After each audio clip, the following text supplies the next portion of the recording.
Somewhere, in a quiet room untouched by time, a brush rests inside a jar of cloudy water. The scent of linseed oil lingers in the air, faint, familiar, like memory itself. The light from a high window spills gently across the floorboards, illuminating fragments of sketches, flakes of dried paint, and the hush of a life spent in still creation.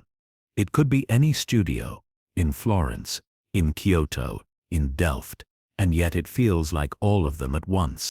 This is where our journey begins, not in a museum or a textbook, but in the silence of the artist's world. Here, the greatest painters and sculptors in history once paused before a single stroke. And it is in these quiet moments, not the fame or fortune, that we find the soul of their work. We will travel slowly through centuries and civilizations, guided by the texture of canvas, the whisper of pigment, and the unseen emotions held inside the eyes of painted figures. From ancient cave markings to the gold-leafed icons of Byzantium, from Michelangelo's chisel, echoing in stone, to Van Gogh's trembling sunflowers, every artist will meet shaped the world not through power, but through vision. So tonight, we begin gently. Our journey is about the greatest artists in history. So come, let's explore history together. Your love and support truly mean the world to me. Before we begin, I'd love to know, where are you listening from tonight? Grab your coffee and let's get started. Long before the chisel met marble or brush met canvas, there were hands pressed against stone. In the dim glow of flickering firelight, deep within the chambers of ancient caves, someone, perhaps a mother, a hunter, a child, dipped their palm in pigment and left an impression behind. A red ochre outline, still visible tens of thousands of years later, marks one of the earliest known acts of human expression. It whispers to us not in language, but in presence. I was here. The journey of art begins not with aesthetics, but with need. The need to record, to communicate, to connect. Long before names or nations, before cities and scriptures, humans reached for color and shape to capture what the world looked like and how it felt. On the cave walls of Lascaux, in southern France, herds of horses gallop forever, suspended in ochre and black. In the Chauvet cave, lions stretch with silent strength, and mammoths stand as if in motion. These paintings, drawn with charcoal and minerals, are not random scribbles. They are planned, layered, and deeply intentional, placed where the rock curves mimic the muscles of the animals they depict. And yet, no name survives. These artists left no signatures, only echoes. Across the world, in the soft limestone of Indonesia's caves, hand stencils and wild boars decorate the ceilings in hues of crimson and shadow. In Argentina, the Cueva de las Manos, cave of the hands, stretches with hundreds of overlapping palms, like a mural of vanished voices. It is as though the earth itself became their canvas, and the act of creation was enough. No fame, no ownership, only the moment captured. This earliest era of art, often called prehistoric art, spans tens of thousands of years. We do not know what these people called themselves, or whether they viewed their images as storytelling, ritual, or something else entirely. What we do know is that their expressions were consistent, deliberate, and sacred. They returned to the same caves again and again, adding layers to images, as though updating the record of life. They followed animals across time with pigment, just as they followed them across plains with spears. Later, as societies began to settle and farm, the language of visual storytelling shifted from caves to pottery, walls, and tools. In Mesopotamia, artists carved images into clay tablets alongside cuneiform writing, showing offerings to gods, rulers on thrones, and scenes of daily life. In Egypt, tomb walls shimmered with orderly figures, profiles of people and animals walking forever toward eternity. These early painters knew that their work was more than beauty. It was preservation. To paint was to resist time, and in that resistance, something enduring was born. Legacy, the idea that one could live beyond their body, not through conquest, but through image. What's so striking about this ancient art is not just its age, it's the care. the rhythm in the brushstrokes, the consistent proportions, the placement of eyes, the symmetry of horns, the reverence in motion. These were not primitive scrawlings, they were the beginnings of visual language, rich with meaning, shaped by years of silent refinement. And behind all of this, someone was watching. Perhaps a child sitting at the mouth of a cave, watching a parent trace a bison on the wall. Perhaps an apprentice, grinding red ochre into powder. The transmission of technique was quiet, unrecorded, but deeply human. As we rest here, in this chapter of firelight and stone, the air is thick with memory. The smell of earth, the smoke of torches, the faint echo of footsteps. We may never know their names, but these first artists, working in shadows and silence, gifted us a map, a way to see, a way to feel, across time. Their legacy is not found in museums or galleries. It is etched into the bones of the world. And because of them, every artist who followed would carry the same instinct, to create not only for the self, but for the unseen, for the viewer yet to be born. So tonight we honor the ones who began it all. With ash and ochre, with silence and vision, they made the walls remember. And as the torchlight dims in our imagined cave, we step softly onward, toward the rising sun of civilization, and the next artists who would shape what it meant to be human. The Nile moves with the patience of centuries, curling through golden sands and green fields like a ribbon of breath. Along its banks, a civilization flourished with quiet grandeur, building tombs, temples, and monuments not for the eyes of the living, but for eternity itself. In ancient Egypt, art was not merely expression. It was ritual. It was law. It was order in a world that longed to outlast death. Egyptian art stands apart in history for its clarity and stillness. Every image, from the painted walls of a pharaoh's tomb to the carved face of a limestone scribe, followed a sacred geometry. The proportions were not guessed. They were dictated by canon. A figure's foot, head, eye, and torso had to be shown from specific angles, all at once, so the image could hold truth beyond physical sight. What mattered was not realism, but completeness. In this visual language, the left foot always stepped forward, symbolizing motion into the afterlife. Faces turned in profile, but eyes gazed frontward, unblinking. Hands clutched offerings or staffs with symmetrical grace. Whether prince or peasant, each figure was drawn to reflect their place in the eternal balance. Mat, the sacred order of the cosmos.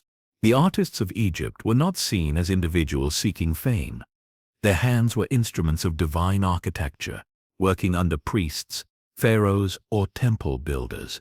Their names, if recorded at all, were tucked into corner inscriptions or whispered in legacy, and yet their brushwork, chisels, and carvings remain perfectly preserved for thousands of years in the dry desert air.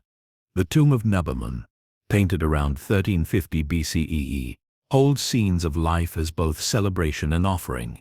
Dancers move with feathered grace, musicians strum harps with curved arms, and children play near pools filled with lotus blossoms. These are not fantasies, they are gifts, meant to accompany the dead into a peaceful eternity. Even more enduring are the massive sculptures and temples carved into the stone heart of Egypt. The colossal seated statues of Abu Simbel, sculpted under Ramses II, stare across time with silent authority. The great Sphinx of Giza, part lion, part pharaoh, watches the horizon with mystery still unsolved. All of these were shaped by artists whose names we may never know but whose vision was guided by cosmic order. Color, too, held meaning. Red for vitality, green for rebirth, gold for divinity. These hues weren't chosen for aesthetic pleasure. They were chosen for power, for function, for belief. When an artisan painted the skin of Osiris green, they weren't being decorative, they were invoking eternity itself. And so, Egyptian art teaches us something vital, that creativity need not shout to be eternal. It can be methodical, devotional, even repetitive, and still resonate across millennia. The brushstrokes may have followed rules, but the emotion beneath them, the longing to preserve love, joy, memory, remains undeniably human.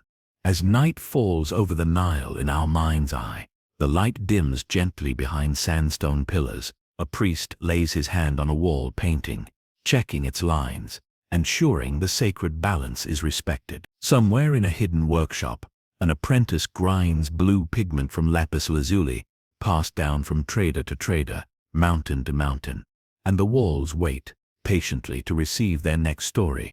Egypt's artists did not seek recognition.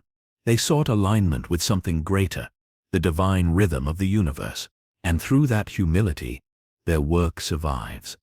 We close this chapter among the lotus ponds and stone corridors of a civilization that painted not for the moment, but for forever. It begins not with marble, but with story. Before the white columns and heroic statues, Greek art whispered through pottery, humble vessels that once held oil, wine, and grain. On these curved surfaces, scenes from myth and memory unfurled in black and red.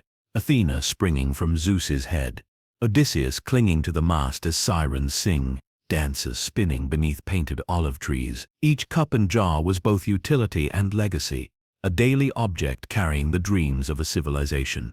Ancient Greek artists believed deeply in the harmony of form. That beauty resided in balance. Their art was not only decorative, but philosophical. A vase was not just a container, but a stage. A statue was not merely a body, but an ideal. In the early geometric period, figures were little more than simplified patterns, triangles for torsos, lines for limbs. But soon, form began to soften, faces curved, muscles tensed. The gods took shape, not as abstractions, but as beings who walked, breathed, and battled. The great turning point came in the classical period, when sculptors like Phidias and Polykleitos carved stone with such precision that marble seemed to ripple like flesh. The discobolus, or discus thrower, caught motion mid-flight, not in wild energy but poised perfection. The body became a mirror for the soul, expressing discipline, thought, and control. This was Sophrosyne, the Greek virtue of inner balance, reflected outward in beauty. In Athens, art blossomed alongside democracy, drama, and debate. Temples rose with fluted columns, each detail aligned with mathematics and myth. The Parthenon, standing high on the Acropolis, housed the statue of Athena. Not just a goddess, but the embodiment of wisdom and war, civic pride and silent power. Crafted in ivory and gold by Phidias, she stood over 12 meters tall, radiating divine presence. But Greek art did not only serve gods, it served people, the human body, the human story. Portraiture began to emerge, capturing not just likeness, but character. In the later Hellenistic period, expression bloomed. The sculpted face now showed grief, triumph, exhaustion. The Laocoon group, twisted in agony as sea serpents coil around the priest and his sons, remains one of the most emotionally powerful statues ever carved. Here, pain is frozen in time, a moment where myth becomes breath. Even in miniature, artistry thrived. Coins bore the profiles of rulers and gods, shaped in exquisite detail. Mosaics lined floors with colored stone, portraying animals, feasts, and fables. And all the while, the stories carried on, passed from vase to wall, from sculpture to theater. Greek art influenced everything that came after, not by shouting, but by refining. Through quiet precision and a belief in measured beauty, it became the foundation of Western aesthetics. And yet, even in this grandeur, there was room for tenderness. A boy leading a horse, a woman playing a lyre, a moment of rest beneath a fig tree, captured in paint or clay. These fragments found across ruins and tombs remind us that Greek art was not only about heroes, it was about being human. As we leave this chapter, the sun is setting over the white stones of Delphi. An oracle whispers behind the veil. A sculptor wipes dust from a marble cheekbone. Somewhere, a child dips a brush into a jar of black glaze, preparing to tell the next story, not with words but with form. And across time, the echo lingers. The candlelight flickers, casting long shadows over walls that glitter with gold. In a quiet chapel somewhere in Constantinople, a face emerges from the darkness, not quite human, not quite divine. It stares not outward, but through you. A saint, a mother, an angel, suspended in stillness. This is Byzantine art, not meant to imitate life, but to transcend it. Born from the meeting of East and West, Byzantine art rose in the embers of the Roman Empire. As power shifted from Rome to Constantinople, so too did the artistic soul of an age. The Greeks had painted gods in motion, muscles coiled, eyes sharp. But here in Byzantium, the world stilled, the sacred became untouchable. Expression gave way to mystery. The icons, those solemn golden panels of saints and Christ, were not paintings in the usual sense. They were windows. In Orthodox belief, to gaze at an icon was not simply to remember the divine, but to stand in its presence. Artists prayed before they painted. The brush was not theirs alone. The image emerged through humility, devotion, and an ancient order of proportions. In the grand churches of the empire, walls disappeared beneath mosaics. Each tile, called a tessera, held a glint of stone, shell, or glass. Laid side by side, they created images that shimmered like holy dreams. In the Hagia Sophia, the Virgin Mary sits enthroned. Her robes a cascade of midnight blue, her eyes infinitely calm. Above her, a dome stretches like the heavens, not painted to mimic sky, but to suggest the realm beyond it. Figures in Byzantine art do not move. They float. Hands are gentle, gestures symbolic, faces are elongated, symmetrical, untroubled. Gold backgrounds do not reflect light, they radiate it. This was art, not for the senses, but for the soul. The Byzantine artist had little room for invention. Style remained almost unchanged for centuries. But within those limits, something remarkable unfolded. Consistency that became its own form of majesty. To change too much was to break the line of the sacred, and yet, even within these boundaries, refinement blossomed. A slight tilt of the head, a deeper blue in the Virgin's robe, the subtle curvature of a saint's hand. This era also marked a reverence for manuscripts, illuminated gospels, written on vellum and decorated with intricate borders, blended text and image into one holy offering. Artists like Theodore Apsevdis left their trace not in galleries but between pages, in quiet script and fine gold leaf. Not all was serene. The Byzantine world struggled with deep tensions, particularly over the role of images themselves. During the iconoclasm, which spanned much of the 8th and 9th centuries, countless icons were destroyed under imperial decree. It was believed by some that to paint the divine was idolatry. Churches were stripped bare, artists hid their work or ceased entirely. And yet, the art endured. When the ban was lifted, the icons returned, not weakened, but even more revered. What emerges from Byzantine art is not drama, but depth, a kind of spiritual gravity. It does not draw attention to the artist, but to something higher. In a world of shifting empires and mortal kings, these images offered a constant, a way to look beyond, and perhaps that is why they still speak. Not in noise, but in presence, in the quiet space between viewer and vision. A soft stillness where time pauses and reverence takes shape. As we leave this golden-lit sanctuary in our minds, the incense fades, the last chant echoes off mosaic walls. The image of a saint, hands raised in eternal prayer, remains, watching, waiting, silent. And from that silence, we carry forward the soft shimmer of faith made visible. A vaulted ceiling stretches above like the ribs of some great celestial creature, arching toward a heaven imagined in stone and glass. Light pours in, not through open sky, but through color. Stained glass windows shimmer like stories caught in crystal, casting fragments of ruby, sapphire, and gold onto cold floors. This is Gothic art, not quiet like Byzantium, but reverent still, a vertical language of longing. Emerging in 12th century France, the Gothic era arrived not with rupture but with transformation. Romanesque churches had been solid, fortress-like, thick walls, small windows, narrow arches. But in Saint-Denis, under the vision of Abbot Suger, something shifted. Architecture began to rise, not just in structure but in spirit. Walls grew thinner, arches pointed upward, flying buttresses reached like arms bracing the heavens. Light was no longer decoration, it was theology.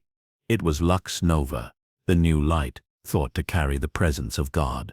Art in the Gothic period was not confined to canvas or icon. It was carved into the very bones of cities. Sculptures adorned the facades of cathedrals, saints, sinners, kings, angels, some solemn, others smiling, some with wings outstretched, others with hands in blessing or warning. The portals of Chartres and Amiens hold thousands of figures, each placed with care, each part of a sacred narrative told in limestone. Inside, the walls shimmered with frescoes and altarpieces. The Book of Hours, small hand-painted prayer books for the devout, brought the sacred into the hands of the people. Illuminators, often anonymous, spent years layering pigments and gold onto parchment. No larger than a palm, margins came alive with vines, birds, beasts, and angels. Even the initials danced with ornament. Each book, a devotion of light and line. Gothic painters moved slowly toward realism. Faces softened. Drapery fell in folds that mirrored real fabric. Landscapes emerged behind saints and Madonnas, not yet full, but suggestive. Giotto di Bondone, painting in the late 13th and early 14th centuries, began to shift the gaze of Western art again. His frescoes in the Scrovegni Chapel brought weight and emotion to sacred scenes. Mary grieves with true sorrow. Figures overlap with space. The flat gold of earlier ages gives way to a sense of depth, of body, of human feeling. Yet even as emotion grew, the spiritual remained central. Gothic art never fully broke from its devotional heart. Every window, every statue, every painted martyr served a purpose, to lift the viewer beyond the earthly. The church itself became a book, one read not in words but in light, shadow, and stone. In smaller chapels, in rural corners, and even in traveling processions, artists and craftsmen brought their own quiet touch. Carved wooden crucifixes, gold-threaded tapestries, bells etched with angels. Beauty was not reserved for the great cathedrals alone. It moved among the people, worn into daily life. The Gothic age also saw the rise of artistic guilds, early forms of collaboration and apprenticeship. A young artist would begin not with brush in hand, but sweeping floors, grinding pigments, preparing panels. Skills were passed down, not written. Knowledge lived in gesture, repetition, tradition. In these quiet workshops, the seeds of the Renaissance were already taking root, and through it all, the light continued. Always the light. It moved across colored glass, across painted halos, across robes sewn with stars. It guided pilgrims to shrines. It rested gently on the cheeks of stone, Madonnas. It reminded all who entered. The world was shadow, but beyond it, there was brilliance. Now, as we step away from the echoing chambers of the Gothic cathedral in our imagination, the bells have stopped. A final shaft of sunlight filters through a rose window. Dust floats quietly in its path. The sculpted saints on the walls remain, eternal guardians in silence and stone. And the light follows us. Still soft, still rising. The morning air is crisp in Florence, and the Arno River moves like glass beneath arched bridges. In quiet courtyards and small stone studios, something ancient is stirring, not in the shadows, but in the light. The world is changing. A new way of seeing, of painting, of thinking has begun to bloom. This is the Renaissance. And here, art is being reborn. The word itself means rebirth, not of life, but of knowledge. Europe, having passed through centuries of war and plague, now turned its gaze back toward the classical past. Greek balance, Roman strength, and ancient harmony became inspiration once again. But this was not imitation, it was transformation. In the heart of Florence, a young sculptor named Filippo Brunelleschi stared up at the half-finished cathedral dome and saw more than stone. He saw geometry, symmetry, possibility, with an understanding of Roman engineering and a mind tuned to mathematics. He designed a soaring dome for Santa Maria del Fiore without scaffolding, a feat that astonished his time and remains one of the greatest architectural triumphs in history. He also, quietly, redefined how we see. It was Brunelleschi who first formalized the rules of linear perspective, a method to create depth on a flat surface, to let the eye travel into a painting as if through a window. Suddenly the world of art opened. Space had dimension. Walls could recede. Figures could move in believable proportion. The canvas became a portal. Painters like Masaccio took this perspective and added weight, not just physical but emotional. In his fresco The Tribute Money, light falls softly across the figures, casting real shadows. Christ stands not on symbolic ground, but in a human landscape. There is depth. There is air. The divine feels close. And then, of course, came the names that would echo through history. Leonardo da Vinci, restless and luminous, saw the world as a puzzle of form and function. His notebooks overflowed with sketches, machines, wings, studies of muscles and veins. But it was with the brush that he truly revealed his quiet genius. The Mona Lisa, with her subtle smile and misty background, remains a portrait of both presence and enigma. His Last Supper, painted in a convent dining hall, captures not just a sacred moment, but the psychology within it, the reactions, the tension, the space between words. And then there was Michelangelo, sculptor of souls trapped in stone. His David, cut from a block of marble others had abandoned, stands in perfect contrapposto, a body relaxed, a spirit alert. His ceiling in the Sistine Chapel is more than an artistic feat. It is a creation of worlds, Adam, reaching toward God, their fingers nearly touching. That silent space speaks more than any sound. Raphael, the youngest of the great trio, brought gentleness and grace. His Madonnas are tender, his compositions balanced. In the School of Athens, painted in the Vatican, he gathers the philosophers of ancient Greece beneath arches of Renaissance design. Plato points to the heavens, Aristotle to the earth. In their gestures, Raphael captures a timeless conversation between ideal and reality. And yet the Renaissance was not confined to Florence. In Venice, painters like Titian and Bellini played with light and color in new ways, using oil paint to layer richness and depth. In Northern Europe, Jan van Eyck and Albrecht Dürer brought minute detail and soft symbolism to their work. A mirror, a fruit, a shadow. Everything held meaning. What ties all of this together is not simply style, but spirit. Renaissance artists believed in observation. They studied anatomy, geometry, nature. They believed that beauty lay in understanding, not only of the body, but of the world. And in capturing that understanding, they gave form to something deeper, the soul of humanity. It was a time when art moved beyond decoration. It became inquiry. It became memory. It became a mirror. And though the names are now carved into history, the essence remains quiet. A brush lifted in morning light, the curve of a marble form, the rhythm of architecture, rising in measured harmony. As we leave Florence in our mind's eye, the bells of the Duomo chime softly in the distance. The cobblestone streets still shine with dew. And inside a quiet studio somewhere in the hills, a painter mixes pigment by hand, blue from lapis, red from earth. Outside, the light shifts, and with it the world is born again. A single candle burns in a darkened room. Its flame flickers, stretching soft gold across rough walls and warm skin. From that light, and the deep shadows beyond it, emerges a figure, startled, reaching, real. This is Baroque art. It does not whisper, it breathes, it leans forward, it draws the viewer not into stillness, but into sensation. The Baroque age followed the elegance of the Renaissance, but it did not echo it. Where the Renaissance sought harmony, the Baroque embraced drama. Where once there had been restraint, now there was movement, swirling fabric, twisting forms, and faces caught in the heat of emotion. Yet, for all its intensity, Baroque art never lost its devotion. It simply made the divine feel closer, louder, and unmistakably alive. Born in Rome during the late 16th century, the Baroque was shaped by the spiritual currents of the Counter-Reformation.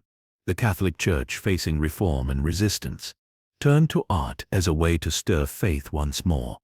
Not through calm, but through awe. Churches became theaters of belief. Paintings became portals to sacred drama. At the heart of this transformation stood Caravaggio, a painter whose shadows became as famous as his figures. In works like The Calling of St. Matthew, the light cuts across the canvas like a blade, illuminating hands, coins, eyes, and everything else recedes into darkness. His saints were not distant icons, but flesh and bone. He painted dirt under their fingernails, tension in their shoulders, humanity in their eyes. There were no halos, only light. Caravaggio's technique, known as chiaroscuro, used bold contrasts between light and dark to create depth and emotion. But beyond the technique was a new way of seeing, one that placed sacred events in taverns, alleyways, and quiet corners of the everyday. Sculpture, too, came alive. Gian Lorenzo Bernini, a genius of motion and material, transformed marble into liquid. His Ecstasy of St. Teresa, nestled within the Cornaro Chapel in Rome, captures the saint mid-vision, eyes closed, mouth open, body caught between heaven and earth. Above her, an angel holds a golden arrow. Around her, the entire chapel watches, carved figures in balconies, leaning forward as if witnessing the scene in real time. Baroque architecture followed the same rhythm. Churches swelled with curves, domes, gilded altars, and painted ceilings that seemed to break open the sky. In St. Peter's Basilica, Bernini's grand colonnade stretches like welcoming arms. Light spills through carefully placed windows, choreographed like part of the liturgy. The Baroque spirit spread quickly across Europe. In Spain, Diego Velázquez painted with psychological depth. His Las Meninas is not only a portrait of a royal family, it is a meditation on the act of painting itself, with the artist visible in the frame, brush in hand. In the Netherlands, where Protestant restraint reigned, the Baroque turned inward. Artists like Rembrandt captured the soul through light alone. His self-portraits age with him. First, the confident gaze of youth, then the heavy-lidded eyes of wisdom and loss. Dutch painters found the sacred in domestic quiet. Vermeer, with his milkmaids and quiet interiors, used light not to dramatize, but to bless. A window, a letter, a bowl of fruit. Each detail, rendered with care, becomes a meditation on time and stillness. These paintings did not shout, but they too belonged to the Baroque world. And in the north, Peter Paul Rubens filled his canvases with life and motion, mythological scenes bursting with color and energy, bodies twisting in grand compositions that felt like music in pigment. In France, the grandeur of Versailles with its mirrors, gold, and sweeping gardens turned royal power into spectacle. Yet, for all its magnificence, the Baroque never lost its intimacy. It pulled the viewer in. It asked them to feel. That is what remains so moving about this period. Beneath the gilded ceilings and grand cathedrals lies a simple thread. The human heart, reaching towards something greater, whether in a martyr's cry, a mother's glance, or the stillness of a servant pouring milk. The Baroque made emotion visible, not as sentiment but as truth. And so, as we leave this chapter, we walk once more into a dimly lit chapel. The air smells of beeswax and stone. A painting glows in the shadows, light falling on a hand reaching for grace.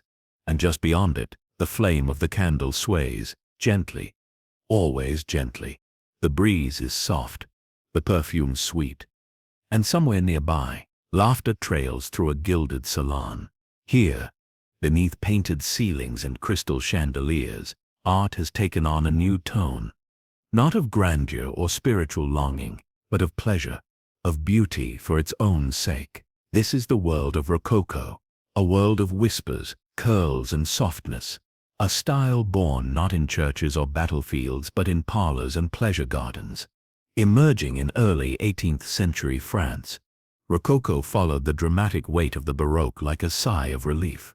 After decades of tension, religion, and absolutism, The aristocracy longed for delight, and so the brush lightened. The palette shifted, the sacred gave way to the secular, and the divine to the decorative. Where once paintings had called down heaven, now they offered gentle escape. Walls were no longer built to command awe. They curved, swirled, and gleamed with pale blues, soft pinks, gold leaf, and delicate ornament.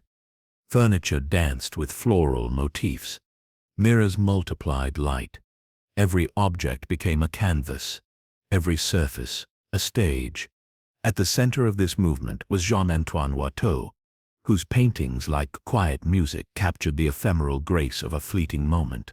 His Fêtes Galantes, scenes of aristocrats in idealized pastoral settings, offered something new.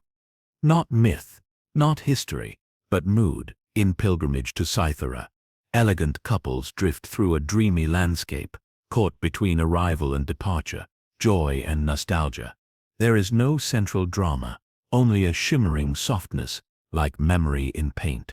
François Boucher, painter to Madame de Pompadour and favorite of the French court, brought playful sensuality to canvas. His works overflow with cherubs, silk and powdered cheeks. Bathing goddesses recline in forest glades. Nymphs smile from behind sheer drapery. For Boucher, the mythological was simply a mask, a backdrop for indulgence, intimacy, and style. Another master of this era, Jean-Honoré Fragonard, painted with a freedom that felt almost musical. His brushstrokes swirled like lace in the breeze. The Swing, perhaps his most famous work, captures a young woman mid-air, skirts flying, as her lover watches from the bushes. A statue of Cupid raises a finger to his lips, as if to guard the secret. Everything here, the light, the motion, the mischief, is staged, yet spontaneous. It is a performance of pleasure. But Rococo was not limited to France. In Germany and Austria, architects and decorators filled churches and palaces with curling stucco, golden rays, and pastel frescoes that seemed to melt into one another. The Wiskirche, in Bavaria, soft pink walls, open space, glowing altars, remains one of the era's finest examples of Rococo piety. Even heaven, in this age, shimmered with sweetness. The style also traveled to England, where it mingled with portraiture.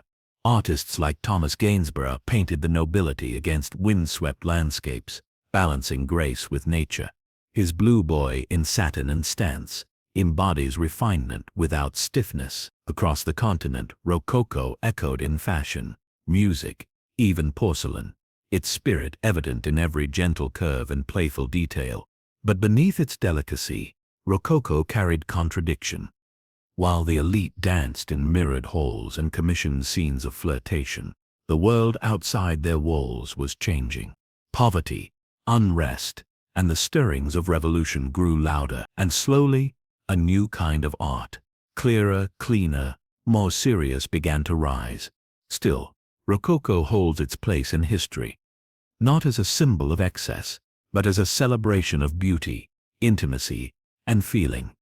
It reminds us that not all art must be solemn, that grace too can be profound, that a smile, a garden, a flicker of sunlight on silk, these things matter, they are part of the human story. As we leave this chapter, the chandeliers dim, the harpsichord fades, a figure, bathed in candlelight, lifts a fan to her lips. She turns away, not to hide, but to invite a second glance. And the walls, painted in pale gold and blue. Remember, the air is still, the lines are clean, and the silence feels sculpted. A figure stands tall, draped in simple cloth, gaze fixed, not on the viewer but on a distant idea. Something noble, unshaken, eternal. This is neoclassicism, born in the shadow of revolution and the glow of rediscovered antiquity. It arrives not with lace or laughter, but with resolve. By the late 18th century, the elegance of Rococo had begun to feel out of place in a world gripped by change. Across Europe, empires strained, monarchies trembled, and reason rose. Enlightenment thinkers urged clarity over ornament, structure over excess. The ruins of Pompeii and Herculaneum, newly unearthed, reignited a fascination with Roman ideals, not only in design, but in discipline. And from these ashes, a new art emerged, calm, rational, enduring. Neoclassical art returned to the geometry of antiquity, columns, arches, togas, and virtue. The frills and fantasies of the Rococo gave way to balance and restraint. Paintings became visual manifestos, sculptures, moral reminders. Beauty, once playful, now stood with a straight back and an unflinching gaze. Leading this shift was Jacques-Louis David, painter of revolution and empire. His Oath of the Horatii, painted in 1784, depicts three brothers swearing loyalty to their father, arms outstretched in unity, strength and sacrifice. The figures are sharply lit, the compositions spare. The story, drawn from Roman legend, became a metaphor for civic duty and a subtle call to political change. Just a few years later, the French Revolution would erupt. David's brush would go on to paint the revolution's heroes and martyrs. The death of Marat, showing the radical writer in his final blood-stilled bath. Napoleon crossing the Alps, where the general rears on horseback, cape flying, as if carved from will itself. These were not simply portraits, they were symbols constructed, deliberate, powerful. Across Europe, neoclassicism became the language of authority and reform. In architecture, buildings rose in strict symmetry. The Pantheon in Paris, La Madeleine, and later, even the U.S. Capitol, each echoing the colonnades of ancient temples. In sculpture, artists like Antonio Canova brought marble to life with cool elegance. His Psyche revived by Cupid's kiss is tender, yes, but also timeless. Every line is precise, every emotion measured. Even fashion followed suit. Silk gave way to linen, curls to straight hair, corsets to tunics, inspired by Greece. A whole society, reeling from upheaval, turned to the past for guidance. It longed for order, not just in law, but in beauty. Yet neoclassicism was never cold. Beneath its restraint lay passion, a belief in reason, in sacrifice, in the human spirit. It spoke not to comfort, but to clarity. In a world turning on its axis, it offered something to hold. Women, too, found new roles in this world of image and ideal. Elisabeth Vigée, Lebrun, painter to Marie Antoinette, blended neoclassical clarity with Rococo softness. Her portraits, though elegant, carried subtle strength, a quiet poise amidst a crumbling order. Her brush gave voice to grace in a world leaning toward collapse. And as revolution spread, to America, to Haiti, to Europe's farthest borders, art became a companion to political identity. In flags, coins, buildings, and busts, neoclassicism declared, "This is what endures," but art does not stand still. As empires rose from revolution, and reason hardened into rule, cracks began to show. A younger generation, restless and romantic, would soon look past marble and columns, toward wild landscapes, untamed feeling and storm-filled skies. Still, neoclassicism left its mark. It taught us that beauty could be more than pleasure, that it could speak to law, to honor, to history. That art could be quiet and still carry the weight of a nation. As we close this chapter, imagine the echo of footsteps in a vast marble hall. The statue stands still, one arm raised, eyes fixed on forever. The torch of memory burns not in fire, but in form. And for now the silence holds. The sky grows heavy. Thunder rolls in the distance, and the sea stirs with wind and longing. On a cliff's edge stands a lone figure, not king nor hero, but a wanderer, lost in thought, eyes turned not outward, but inward. This is romanticism. And here, art is no longer about reason, but about feeling. Not order, but experience. In the early 19th century, a quiet rebellion began. Against the cool balance of neoclassicism, artists turned toward the wild, the emotional, the sublime. They sought the soul beneath the surface, the tremble behind the statue's stillness. The world was changing once again. Revolution had given way to war, empires had risen and fractured, and in the silence that followed, people began to ask deeper questions. What is beauty without freedom? What is truth without passion? Romanticism did not begin in a single place. It stirred in Germany, with the poetry of Goethe and the landscapes of Caspar David Friedrich. His paintings are like visual sighs, fog-draped forests, ruins under moonlight, solitary travelers lost in contemplation. In Wanderer Above the Sea of Fog, a man stands with his back to us, looking out at a misty expanse. The scene does not tell a story. It evokes a state of being, smallness, wonder, and quiet awe. In England, the brush turned to nature's drama. J.M.W. Turner painted ships caught in storms, skies ablaze with light and fire. His canvases shimmer with motion, each stroke a breath of wind or spray of sea. In the slave ship, chains and human forms disappear into waves tinged with blood-red sunset. A haunting blend of beauty and horror.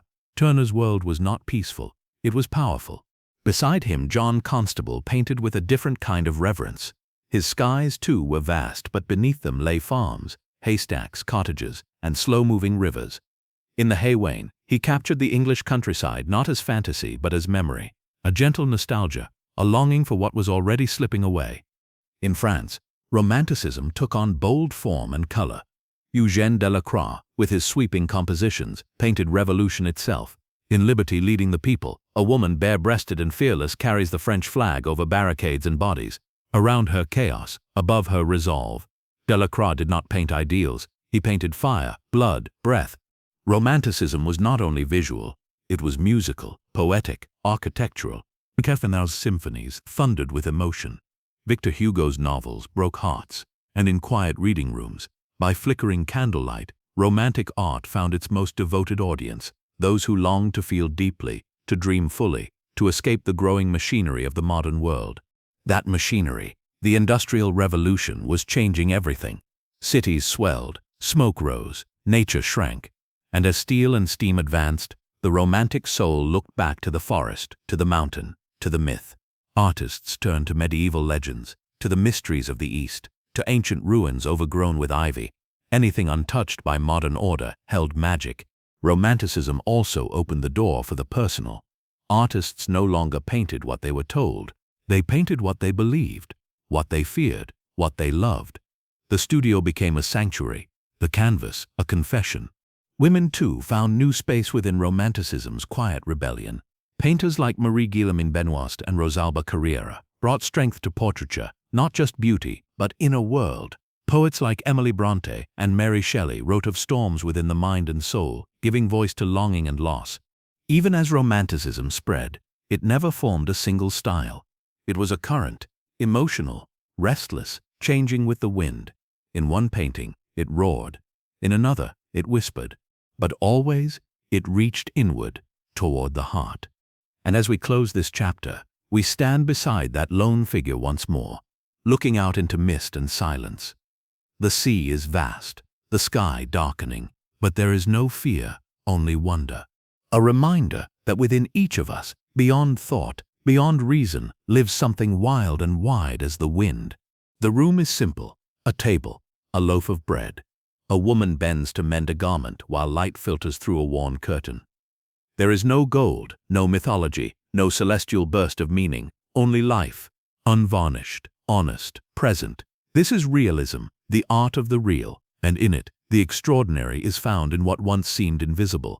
As the 19th century moved forward, the world changed not with whispers, but with gears. Factories rose, trains screamed across iron rails, and cities expanded with grim certainty. The Industrial Revolution had reshaped everything, how people worked, where they lived, what they dreamed. Amid the smoke and steel, artists began to turn their gaze away from the heroic and toward the human. Realism was not a rejection of beauty, but a redefinition of it. It asked, must art always idealize? Must every subject be a myth, a martyr, or a monarch? Or can meaning be found in soil, in skin, in sweat? In France, the movement gained its earliest voice through Gustave Courbet, who declared, "I cannot paint an angel because I have never seen one." His canvases challenged tradition. No saints, no kings, just workers, peasants, the aging and the tired. In the Stonebreakers, two men labor under gray sky, their faces hidden not to create mystery but to show universality. They are not symbols, they are real, and their work is hard. Courbet's boldness opened doors for others. Jean-François Millet, in works like The Gleaners, captured women gathering leftover grain from the harvest. Backs bent, hands full of almost nothing. They move slowly across the field, dignified, quiet, anonymous. Their labor is not romanticized, but it is seen, and that act of seeing becomes the art. Realism was not limited to the rural. In cities, artists turned their gaze toward the growing urban class. Honoré Daumier, through both painting and satirical lithographs, portrayed judges, teachers, and commuters with sharp honesty and humor. In The Third-Class Carriage, a family sits in a wooden train compartment, weary, modest, full of stories unsaid. Behind their stillness lies a deep societal reflection. Realism also found its voice in Russia, where artists like Ilya Repin and Ivan Kramskoy painted the poor, the exiled, and the forgotten. Their canvases bore witness to a vast empire's silent suffering. Repin's barge haulers on the Volga shows men dragging a ship along the riverbank, muscles strained, faces marked by sun and burden. It is not protest, it is portraiture of endurance, of survival. In England, the realist spirit mingled with moral concern. The pre-Raphaelite Brotherhood, though often romantic in subject, shared realism's devotion to truth in detail. Every leaf, every thread, every shadow rendered with almost scientific care. Painters like Ford Madox Brown and William Holman Hunt used precision not to flatter, but to illuminate. Realism was not always embraced. Critics called it dull, even vulgar. But for those who had long been left out of grand history paintings, it was a revelation. The farmer, the washerwoman, the factory child, they were not background anymore. They were center. At its heart, realism asked for presence, for attention, for witness. It was less about innovation and more about integrity, less about illusion and more about empathy. The movement also reshaped literature. Writers like Charles Dickens, Fyodor Dostoevsky, and Émile Zola gave voice to the silent, the suffering, the stubbornly ordinary. Art and story, once concerned with gods and courts, now walked the muddy streets of the people. And through this new lens, even beauty changed. It was no longer symmetrical or adorned. It was found in worn hands, crooked doors, and tired eyes. It lived in reality, raw and unfiltered. Realism paved the way for what would come next, for Impressionism's play with light, for photography's lens, for documentary and cinema. But in its own time it stood firm, quietly challenging every ideal that came before. As we step away from this chapter, imagine again that simple room. The woman still mends, the bread still rests. Nothing moves, yet everything breathes. It reminds us that life does not need embellishment to be worthy of reverence. Sometimes, to see clearly is the most sacred act of all. The morning is quiet, and the water reflects more than just sky. It holds light, not still but shifting, not fixed but felt. A boat drifts across the surface, its form broken by ripples and sun. Somewhere nearby, a brush moves quickly across canvas. The artist is not searching for perfection. He is chasing a moment, a sensation, a fleeting breath of beauty. This is Impressionism, where light becomes the subject and time becomes the frame. By the late 19th century, the world had changed again. Photography had arrived, capturing form with clarity no painter could rival. Realism had honored the weight of daily life. But now, a new question arose. What does the experience of a moment look like? Not its detail, but its color, its air, its light. In the cafes and gardens of Paris, a circle of artists broke from tradition. They painted outdoors en plein air with small, visible strokes, working quickly, instinctively. They did not smooth or idealize. They observed. They let their paintings breathe, as the world did. The movement's name came from a critic's insult. When Claude Monet exhibited Impression, Sunrise, the reviewer scoffed. A mere impression. But the name stuck, and so did the movement. Monet's Sunrise, painted in 1872, showed orange mist over the port of Le Havre. Loose brushwork, vibrant color, no hard outlines. It wasn't a portrait of a harbor. It was a memory of it, still glowing. Monet became the quiet center of Impressionism. His canvases captured not what things were, but how they appeared: shimmering haystacks at dawn, lilies floating on glassy ponds, fog wrapping cathedrals in hushed light. He painted the same subject dozens of times, at different hours, in different weather, chasing the subtle language of change. Beside him stood Pierre-Auguste Renoir, who brought warmth and humanity to the movement. His dance at Le Moulin de la Galette shows couples turning under dappled sun, cheeks flushed, dresses caught mid-motion. Renoir loved the curve of a smile, the shimmer of fabric, the joy in ordinary gatherings. In his hands, light did not just fall, it danced. Edgar Degas looked inward. Though often grouped with the Impressionists, he preferred studios to sunlight, yet his focus on movement aligned deeply with their vision. His ballerinas, stretching, practicing, caught mid-pirouette, feel not posed but observed. Degas understood the quiet discipline behind grace, and in his pastel strokes that tension lives. Bertha Morisot, one of the few women in the circle, brought intimacy to canvas. Her paintings of women and children, quiet, domestic yet never sentimental, shimmer with softness. She understood how light enters a room, how it touches a collar, how it rests on skin. In her art, the private world became visible. Mary Cassatt, an American working in Paris, did the same. Her mothers and children are not scenes of perfection. They are moments of connection. She captured the hush between gestures, the bond within glance. Her work reminded viewers that beauty lives not in drama, but in presence. Impressionism was not only about painting outdoors or using bright color. At its core, it was about seeing and trusting what the eye felt. These artists defied the expectations of salons and academies. They held their own exhibitions. They were ridiculed, doubted, dismissed, but they kept painting, not for approval, but for truth. And that truth was soft, shifting, subtle, a truth of atmosphere. In the hands of the Impressionists, shadows turned violet, water held pinks and golds, and skies were never just blue. The world became a symphony of tones. Paintings were not windows. They were memories, not declarations but invitations. Even architecture and city life changed in their gaze. Under the wide boulevards redesigned by Baron Haussmann, Paris became a stage of modernity. Bridges, cafes, train stations, all became subjects. Gustave Caillebotte, though more structured in style, painted this modern world with remarkable sensitivity. Streets in the rain, umbrellas touching, reflections in the pavement, life caught mid-step. As Impressionism matured, it began to splinter. Some, like Camille Pissarro, stayed close to its soft edges. Others, like Georges Seurat, began to systematize it, creating pointillism, where dots replaced brushstrokes. The door to modern art had opened. But before it did, the Impressionists left us with something rare, a way to see again, to see the color in a shadow, the echo of gold on a window pane, the hush of dawn on a river's surface. They reminded us that time moves softly, and that within each second, beauty flickers, if we have the eyes to notice it. Now, as we step away from this chapter, imagine standing by a pond at dusk. The water holds the last light of day. A ripple moves across its skin, and for just a moment, you see it, not the pond itself, but the way it feels.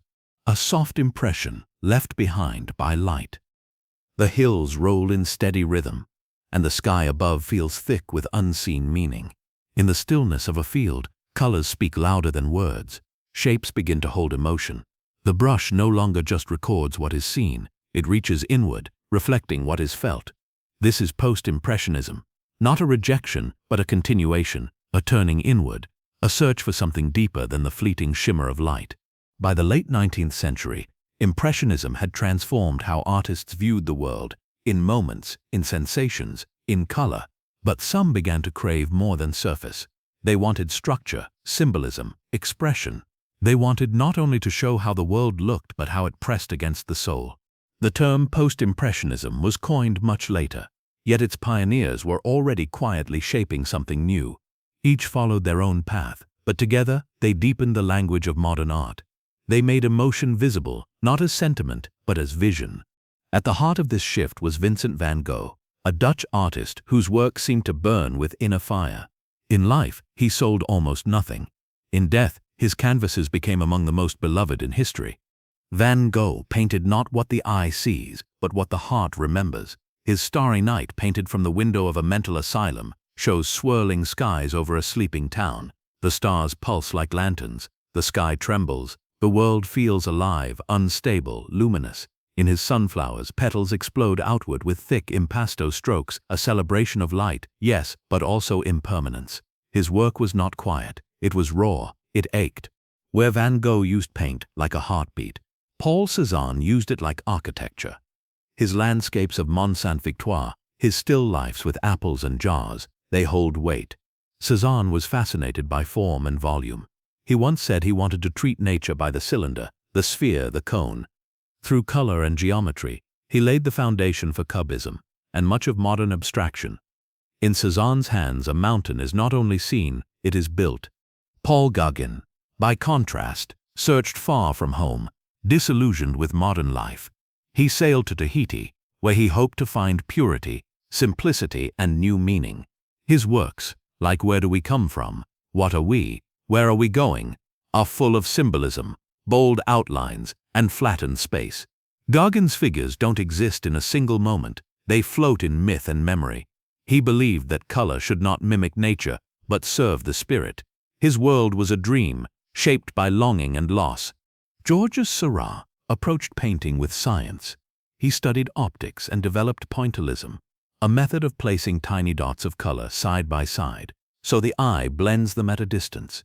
In his masterwork, A Sunday on La Grande Jatte, people gather by the Seine in peaceful arrangement, but beneath the stillness lies precision. Every hue is calculated, every figure balanced. Seurat made emotion through exactness, harmony through detail. Though these artists differed in technique, they shared a common desire to push beyond the visible. Where Impressionism celebrated the moment, Post-Impressionism sought meaning within it. These artists did not paint what they saw, they painted what they believed. Each brushstroke carried intention, each canvas a question. Their work was not always understood.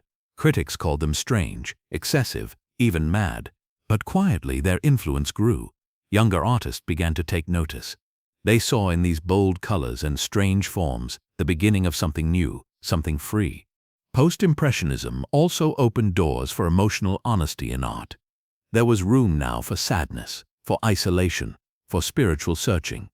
The artist was no longer a mirror but a voice, and through that voice came a deeper kind of truth. Women, too, continued to shape this new language. Suzanne Valadon, once a model and now a painter, brought raw intensity to her portraits and still lifes. Her lines were strong, her figures unapologetic. She painted not to please, but to declare. Her presence marked a shift, a growing recognition of female agency in art's evolution. As the 20th century approached, the threads of post-impressionism stretched outward into expressionism, fauvism, cubism, and beyond. But at its center remained a quiet insistence that art must not only reflect life, it must feel it. And so, as we leave this chapter, we return once more to a quiet room, where Van Gogh once painted his chair, humble, wooden, alone. On the seat, a pipe, on the wall, a shadow, and on the canvas, something more than furniture, a presence, a mood, a life. Post-Impressionism taught us that art could carry the weight of emotion, not loudly, but fully, that beneath the visible lies the invisible, and sometimes it is that unseen world that matters most. The sky is no longer blue. The grass may be crimson, and a woman's face might glow with green. But it doesn't feel wrong, it feels alive. The canvas pulses. Color is no longer decoration, it is energy. It leaps, it sings, it dares. This is fauvism, a short-lived but fiery chapter in art's unfolding story, where instinct ruled over realism and freedom rang in every brushstroke. At the dawn of the 20th century, the world was brimming with change. Cities glowed with electric light, trains thundered across Europe. The old rules in life, in politics, in art, felt increasingly brittle. And so, a new generation of painters stepped forward, ready not to reform tradition, but to release it. They called themselves fauves, French for wild beasts. The name, meant as mockery, was given by a critic at the 1905 Salon d'Automne in Paris. He walked into a room of paintings filled with vivid, clashing colors and unrestrained lines, and exclaimed, "Donatello among the wild beasts." The label stuck. The artists embraced it. Leading the charge was Henri Matisse. Calm in demeanor, radical in vision. He believed color could be an emotional language all its own. In works like Woman with a Hat and The Green Stripe, he abandoned natural tones entirely.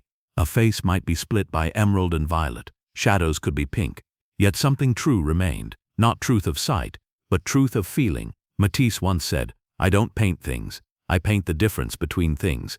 In his hands, color became clarity.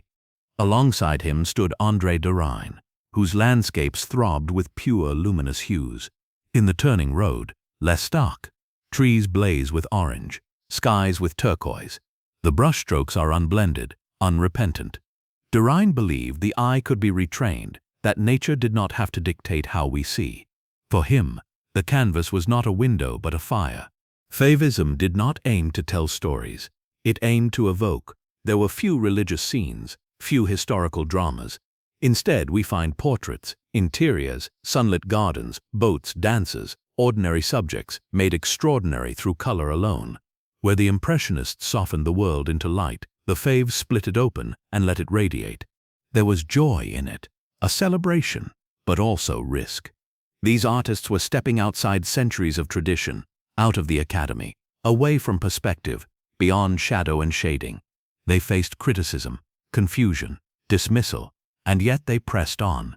Maurice de Vlaminck, wild in spirit, brought violence to the brush. His colors roared, his lines surged. In works like Restaurant de la Machine at Bougival, he painted with fevered energy, a storm of hue and motion. For Vlaminck, painting was not technique, it was attack, a refusal to remain quiet. Raoul Dufy brought a different rhythm, lightness, play, musicality. His works often feel like breezes caught in paint, sailboats, concert halls, sunny streets. Dufy showed that Fauvism could be both bold and breezy, a balance of passion and pleasure.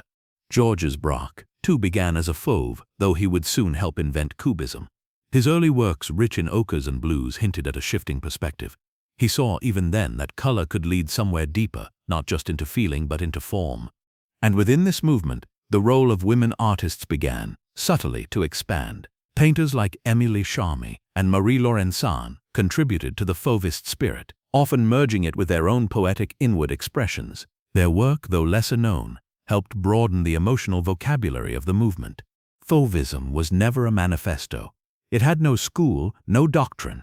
It burned brightly and briefly, roughly from 1905 to 1910, before dissolving into new paths. Expressionism, cubism, abstraction. Yet in that brief blaze, it set the tone for modern art.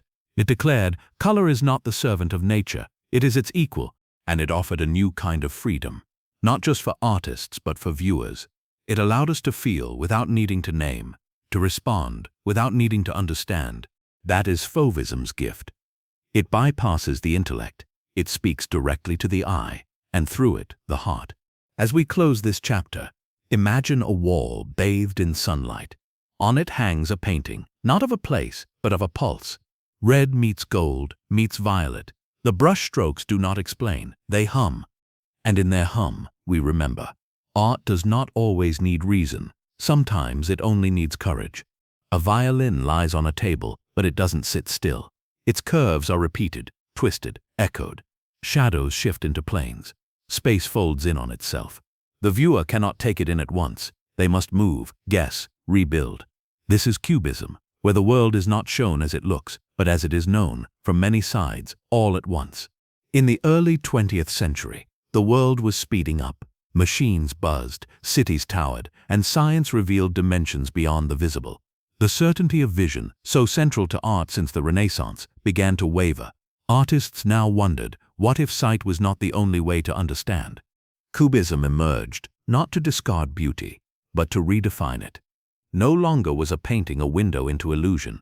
It became a surface for thought, a space where time, memory, and form could collide. At the center of this quiet revolution stood Pablo Picasso. Born in Spain, trained in the classical tradition, he quickly grew restless. In 1907, he painted a work that shattered expectations, Les Demoiselles d'Avignon.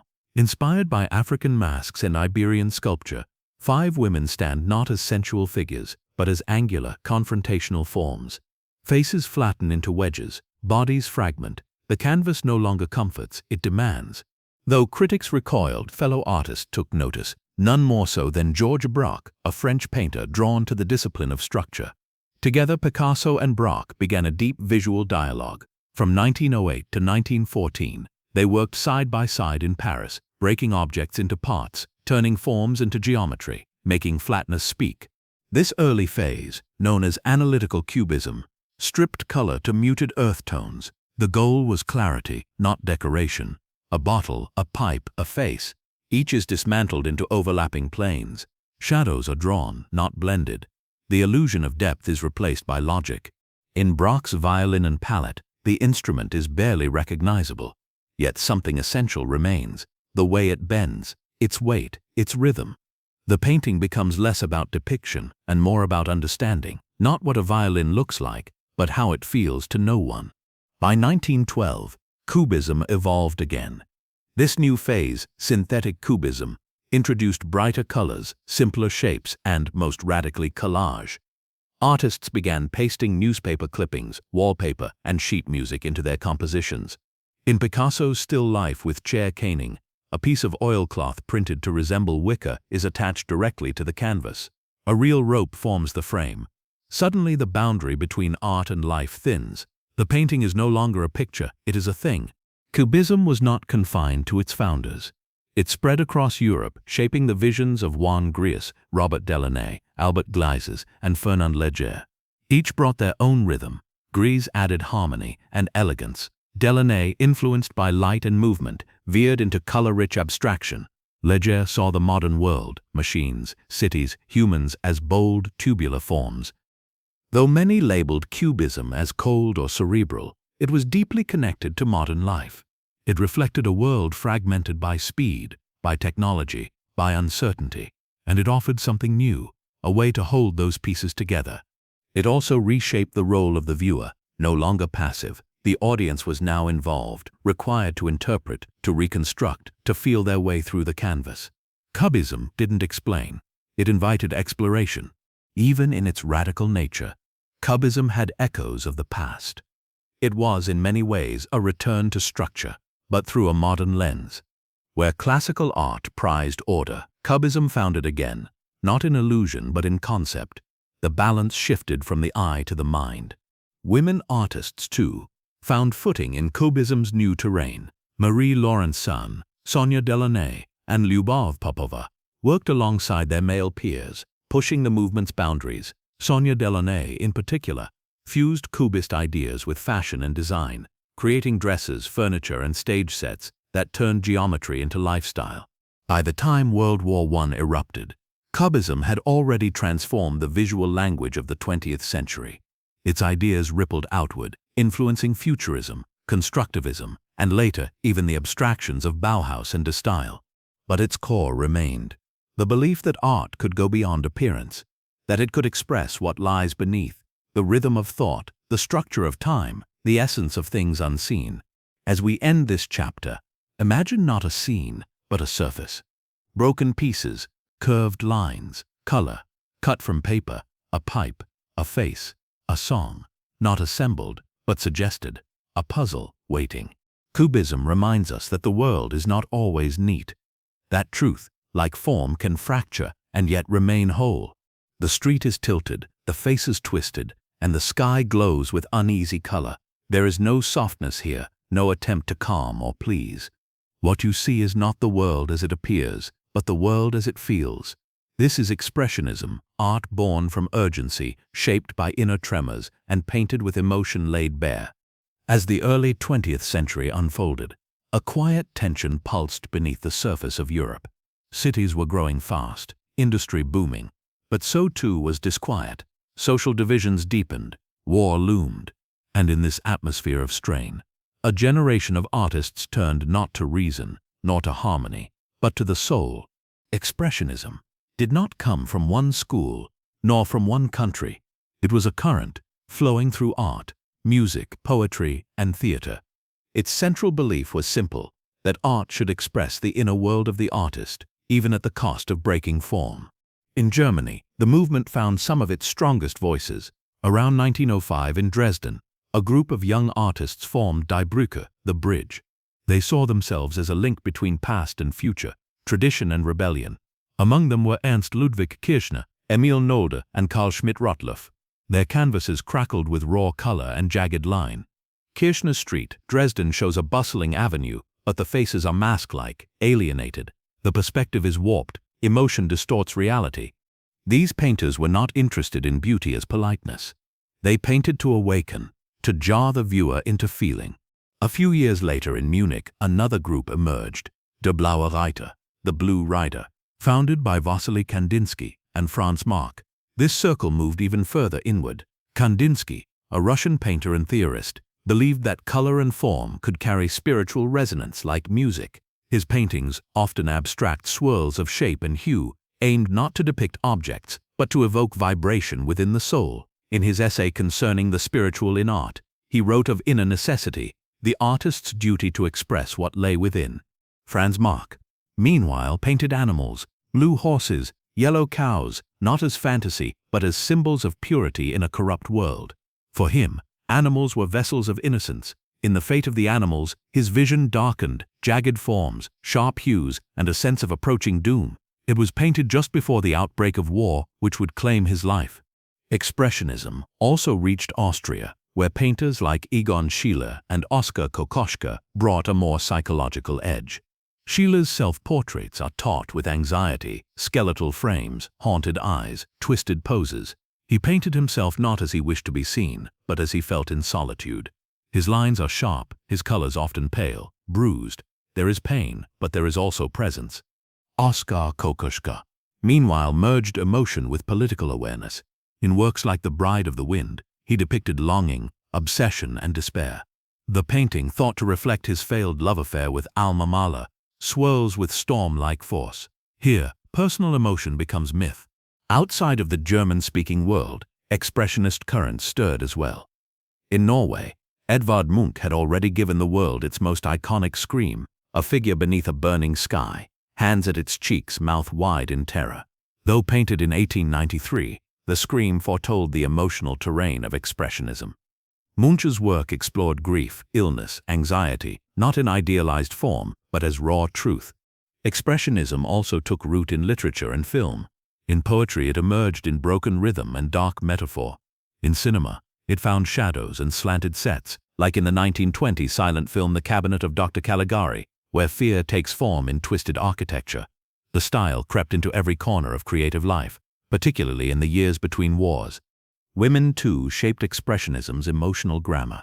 Katha Kollwitz, in stark black and white prints, portrayed mothers, widows, workers, often in mourning or protest. Her lines are heavy, her subjects weary, but her message clear, dignity amid suffering.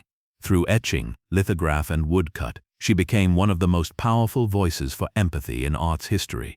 Expressionism was not always accepted.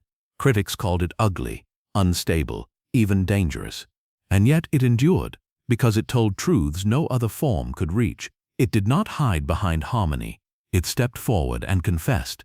When World War I broke out, the movement fractured. Some artists were killed, others became disillusioned, but the emotional language they had built, of color, distortion, and depth, remained, rippling through later movements. Abstract expressionism, neo-expressionism, even modern comics and film. What expressionism gave us was not style, but permission to paint with urgency, to write with fear, to show ourselves as we are, not as we wish to appear. And so, as we close this chapter, picture not a scene, but a sensation. A street buzzing with unease, a sky too close, a figure leaning forward, eyes wide, lips parted, not screaming, but searching. Expressionism reminds us that beneath the surface of every day lies an ocean of feeling. And in art, we are allowed, even invited, to dive. A train emerges from a fireplace. A melting clock hangs like soft wax over a branch.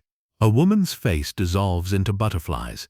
Here, the rules of reason slip away, and in their place come dreams vivid, disjointed, and strangely true.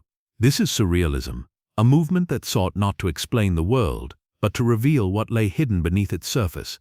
By the 1920s, the scars of World War I had reshaped the European imagination. The world had marched into mechanized horror, and reason, once seen as a guide, now seemed suspect. In the ruins of logic, artists and writers began looking inward, seeking meaning not in daylight but in dreamlight. Surrealism was born from these shadows. It began not with paintings but with words. The French poet André Breton, once a soldier and later a student of psychiatry, became fascinated with the unconscious mind. Influenced by the writings of Sigmund Freud, he believed that dreams, desires, and impulses were not obstacles to truth. They were truth. In 1924, Breton published the Surrealist Manifesto, declaring surrealism pure psychic automatism, a method of accessing the deepest parts of the self, without censorship. This was not mere fantasy. It was an artistic revolution, rooted in the belief that creativity should be free from the chains of reason, convention, and morality. Art, like dreaming, should not make sense, it should make contact. In painting, surrealism quickly found striking voices. Salvador Dalí, with his sharp mustache and theatrical presence, became its most iconic figure. His work merged meticulous realism with impossible logic, what he called hand-painted dream photographs. In the persistence of memory, clocks melt across a barren landscape, time itself slipping into absurdity. Yet everything is painted with photographic clarity. Dalí did not blur reality, he sharpened it until it cracked. René Magritte, quieter and more ironic, turned perception into poetry. In The Treachery of Images, he painted a pipe with the words, "Ceci n'est pas une pipe," this is not a pipe, and he was right. It was a painting of a pipe. Magritte reminded us that images are not truth, only suggestions. In works like The Son of Man, where a green apple obscures a man's face, he invites us to look closer and then doubt what we see. Max Ernst, both painter and sculptor, brought violence and mystery to the movement. He invented new techniques like frottage, rubbing textures onto paper to discover unexpected forms. His canvases brim with forests, monsters, machines. In The Elephant Celebes, mechanical parts merge with mythical forms, creating a being that is both absurd and profound. Ernst's world was not chaotic, it was full of hidden systems waiting to be uncovered. Joan Miró, from Catalonia, approached surrealism with playfulness. His canvases were full of biomorphic shapes, stars, eyes, worms, birds, arranged like notes in an improvised melody. Color danced, lines drifted. His paintings were not scenes, but songs of the subconscious, full of joy and strangeness. Women, too, found powerful voices within surrealism, often wrestling with the movement's male-dominated structures while reshaping its emotional terrain. Leonora Carrington, born in England and later settled in Mexico, infused her work with alchemy, myth, and wild transformation. Her painting The Lovers shows figures with animal heads, white robes, and cryptic gestures. She once wrote, "I didn't have time to be anyone's muse, I was too busy rebelling." Her canvases are cryptic, but fearless, doorways to her own mythologies. Remedios Varo, another Mexican-based surrealist, created dreamlike narratives that feel like fables. In The Creation of the Birds, a bird-headed figure paints life into reality using light and music. Varro's paintings often show women as inventors, magicians, travelers, roles rarely granted in other surrealist works. And Frida Kahlo, while never formally part of the movement, was called a surrealist by Breton himself. Her self-portraits filled with blood, tears, thorns, and broken columns transcended any category. "I never paint dreams," she said. "I paint my own reality." Kahlo's work was not escape, it was confrontation. Surrealism was never just about technique. It was about freedom. The freedom to express without filter, to make visible what society silenced. It crossed into photography, film, theater, and sculpture. Artists like Man Ray turned everyday objects into symbols. Directors like Luis Buñuel created films where dreams unfolded without warning or resolution, where eyes were cut, clocks were swallowed, and logic was left behind. Even politics drifted through surrealism. Many artists were drawn to leftist movements, believing that liberation of the mind was linked to liberation of society. Breton, for a time, aligned with communism. Though surrealism's unruly nature resisted any full alignment with ideology, the movement, in time, fragmented. Some artists turned to abstraction, others fled war, some fell into exile, others into silence. But the dream they shared of a world beneath the surface never fully vanished. Surrealism didn't just change how we see art, it changed how we imagine. It gave us permission to trust dreams, to listen to symbols, to question what is real. And it lingered in the strange creatures of fantasy films, in the twisted logic of modern poetry, in the way a clock can melt in our minds long after we wake. So now, as this chapter closes, Imagine a corridor that leads nowhere, a mirror with no reflection, a forest of floating keys. None of it makes sense, and yet something feels familiar. Surrealism reminds us that even in confusion, there is meaning, that within dreams, something sleeps, waiting to be remembered. A canvas, almost empty, just a few lines, or one color, or a shape repeating into silence. There is no drama here, no figures or landscapes, no bright story to follow. And yet, something stirs. A stillness, a presence. This is minimalism, the movement that stripped art to its essence, and in doing so taught us how to listen again. By the mid-20th century, after the intensity of war, the chaos of expressionism, and the dreamscape of surrealism, the art world had begun to fray. Ideas multiplied, styles diverged, and in that noise, some artists began to feel a longing, not for more, but for less. Minimalism was not just a style. It was a decision, a way of saying, what if we quieted the canvas? What if we removed emotion, narrative, and illusion, and simply let form speak? The roots of minimalism were planted in the 1950s and 60s, particularly in New York. The world was shifting toward technology, repetition, precision. Artists, in response, turned toward geometry, industrial materials, and impersonal technique. Their work did not seek to express the self. It sought to erase it, or at least step aside, allowing space to take the lead. One of the earliest and most influential figures was Frank Stella. His black paintings, a series of canvases with black stripes in concentric patterns, rejected symbolism. "What you see is what you see," he said. There was no hidden meaning, no story, just paint, line, and rhythm. For Stella, that was enough. Donald Judd, a sculptor and theorist, took this clarity even further. He created what he called specific objects, boxes, stacks, and forms made from industrial materials like aluminum, plexiglass, or steel. These objects were not metaphors. They didn't point to anything outside themselves. Their meaning was their presence, their shape, their interaction with space. In one piece, a series of identical rectangular forms are mounted on a wall, evenly spaced. They do not vary. There is no brushstroke, no artist's hand.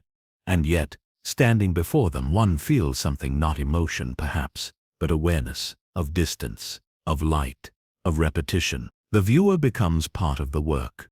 Dan Flavin brought light into the minimalist fold. Using fluorescent tubes, the kind found in warehouses and supermarkets, he arranged glowing lines across walls and corners. In his hands, these industrial lights became sculpture. The light spilled onto floors, crept along ceilings, wrapped around space. His works were not just seen but felt, as color, as warmth, as shadow. Agnes Martin, though often grouped with the minimalists, carried a different note, softer, more spiritual. Her paintings were grids, gentle stripes, pale washes, but within their restraint lay quiet emotion. Martin believed that beauty lived in stillness, that even the slightest shift, a line, a tone, could carry grace. Her canvases whisper. They do not declare. They invite calm. Minimalism was never uniform. Some artists embraced strict geometry. Others allowed subtle variation. Some used raw materials. Others softened their edges.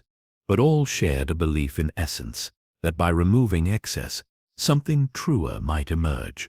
The movement also challenged how art was experienced. A painting no longer hung as an illusion. A sculpture no longer pretended to be anything else. Viewers had to walk around, feel the space, sense the work's presence. It was not about interpretation. It was about encounter. This emphasis on space and perception connected minimalism to Eastern philosophies, particularly Zen Buddhism. The idea of emptiness, not as lack, but as fullness waiting, echoed through the work. A blank wall, a single beam of light, a box placed carefully in a room. These were not voids, but invitations. Minimalism also extended beyond the gallery. It influenced architecture, design, music, and even lifestyle. Buildings became cleaner, more open. Rooms embraced negative space. Fashion turned toward simplicity. Even silence became a kind of luxury, a pause in the ever louder world. Not all responses were kind. Some critics saw minimalism as cold, sterile, elitist. Others accused it of lacking depth or soul, but its defenders argued that stillness is not emptiness, that in simplicity we often find the most enduring truths, and within that silence, women artists created profound echoes. Anne Truitt, for instance, painted tall wooden columns in delicate luminous layers. From afar, they seem uniform, but up close, one sees subtle color shifts, hand-painted tenderness. Eva Hesse, often considered a bridge between minimalism and post-minimalism, introduced fragility into form. With latex, rope, and soft curves, her work was both orderly and organic, precise and emotional. As time passed, minimalism evolved. Some artists returned to color, others embraced irregularity, but the core remained, a reverence for clarity, for presence, for space. In a cluttered world, minimalism asked, what if we made room to breathe? So as we close this chapter, imagine an empty gallery. On the wall, one square, off-white, perfectly measured, nothing else. You step closer. The light shifts, a shadow moves, and in that quiet, you begin to feel not overwhelmed, but aware. Minimalism reminds us that not all meaning comes from more. Sometimes meaning comes from less, from what we remove, from what we refuse to fill, from what we leave alone. In silence, something speaks. Engines roar. Steel gleams. A train blurs past, vibrating with speed. In the city, the lights flicker like thought. There is no stillness, only surge, energy, motion. This is futurism, a movement that did not look backward but lunged forward, celebrating the rush of the modern age, the force of invention, and the thrilling chaos of machines. Born in Italy in the early 20th century, futurism was more than an art movement. It was a declaration, a battle cry. It rejected the past, its traditions, its museums, its quiet beauty, and embraced the new world of technology, speed, industry, and violence. To the futurists, art should not preserve, it should provoke. The movement began in 1909 with the publication of the Futurist Manifesto by Filippo Tommaso Marinetti, a poet who believed that Italy needed to shake off its romantic heritage and dive headfirst into the industrial age. In fiery language he wrote, "We declare that the splendor of the world has been enriched by a new beauty, the beauty of speed. Cars, factories, airplanes, these were the cathedrals of the future." This radical vision quickly attracted a circle of young painters eager to break free. Umberto Boccioni, Giacomo Balla, Gino Severini, and others began experimenting with ways to represent movement on the static surface of canvas. Their colors clashed, their lines exploded, and their figures multiplied across space, not frozen in a moment, but spread across time. In Boccioni's unique forms of continuity in space, a human figure strides forward, aerodynamic, fluid, almost molten. It does not walk. It cuts through space, like wind through metal. The sculpture captures not the body but the force of movement. Boccioni believed that objects were never still, that even a seated figure vibrated with the pulse of the environment. Giacomo Balla's dynamism of a dog on a leash shows a small dog and its owner walking, but not as you might expect. The legs repeat, blur, double. The leash flickers like a whip. The image is not still. It flickers, rushes. Time fractures into rhythm. Futurism, unlike many other movements, was deeply tied to politics. It aligned itself with nationalism, with revolution, and eventually, disturbingly, with war. Marinetti and others saw war as a kind of purification, a way to erase the old and make way for the new. This embrace of violence and later association with fascism would eventually taint the movement's legacy, casting a shadow over its innovations. Yet within its early years, the energy of futurism spilled far beyond Italy's borders. Gino Severini, living in Paris, linked the movement to cubism and dance. In dynamic hieroglyphic of the Bal Tabarin, we see a cabaret scene alive with color, swirling bodies and musical fragments. It's not a depiction of an event, it's a translation of sensation. Futurism was also fascinated by the machine, not just as subject but as rhythm, factories, gears, engines. These became motifs of a new beauty. The mechanical world, once feared, was now celebrated. The human body itself was imagined as a kind of machine, strong, functional, unstoppable. Still, not all futurist artists followed the same path. Some, like Carlo Carrà, shifted away from pure motion toward more symbolic, metaphysical visions. Others, like Fortunato de Pero, carried futurism into design and advertising, with bold graphics, sharp fonts, and dynamic layouts that influenced modern visual culture for decades. The movement also had women artists, though their voices were often pushed to the side. Benedetta Cappa, both painter and writer, was married to Marinetti and deeply involved in futurist theory. Her work combined motion and abstraction, often exploring cosmic themes, planets, vibrations, ether. She believed that the future was not just mechanical, but spiritual as well. Futurism's influence extended into every corner of art, architecture, fashion, poetry, film. It called for total revolution, not just in painting but in how we live. Buildings, clothes, cities, all should express speed and innovation. The futurist house would be sleek, the futurist book dynamic, the futurist poem a burst of sound.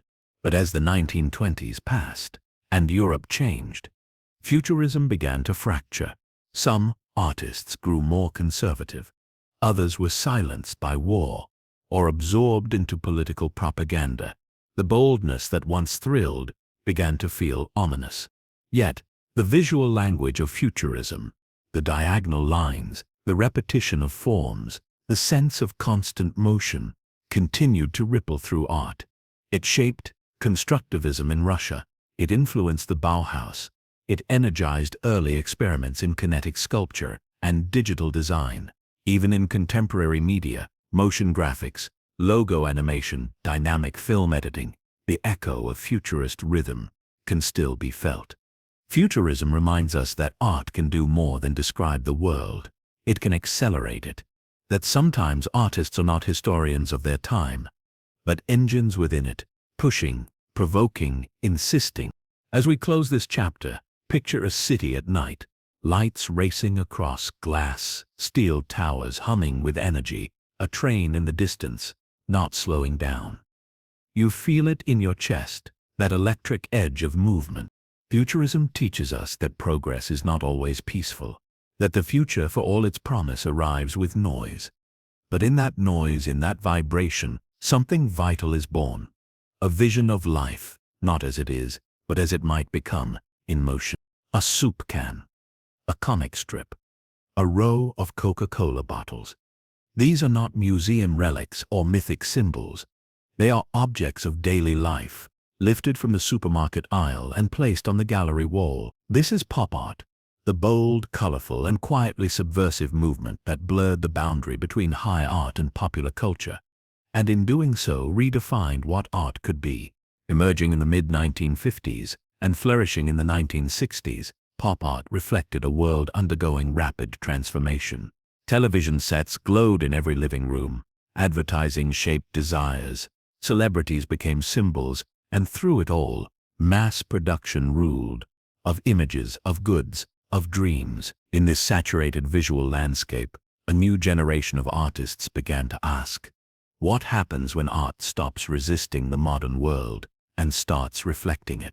Pop art answered that question, with a smile, and often a wink. In Britain, it began with curiosity. A group of young artists and thinkers known as the Independent Group, including Richard Hamilton, began exploring the connections between art, media, and consumerism. Hamilton's collage. Just what is it that makes today's homes so different, so appealing? Combine magazine clippings, bodybuilders, televisions, and logos into a domestic fantasy. It was playful yet sharp, a mirror held up to a world increasingly defined by appearances. But it was in the United States, particularly in New York, that pop art found its most iconic voices. Andy Warhol, once a commercial illustrator, became the movement's high priest. His Campbell's soup can, silk-screened row after row, offered no painterly brushstrokes, no emotional outpouring.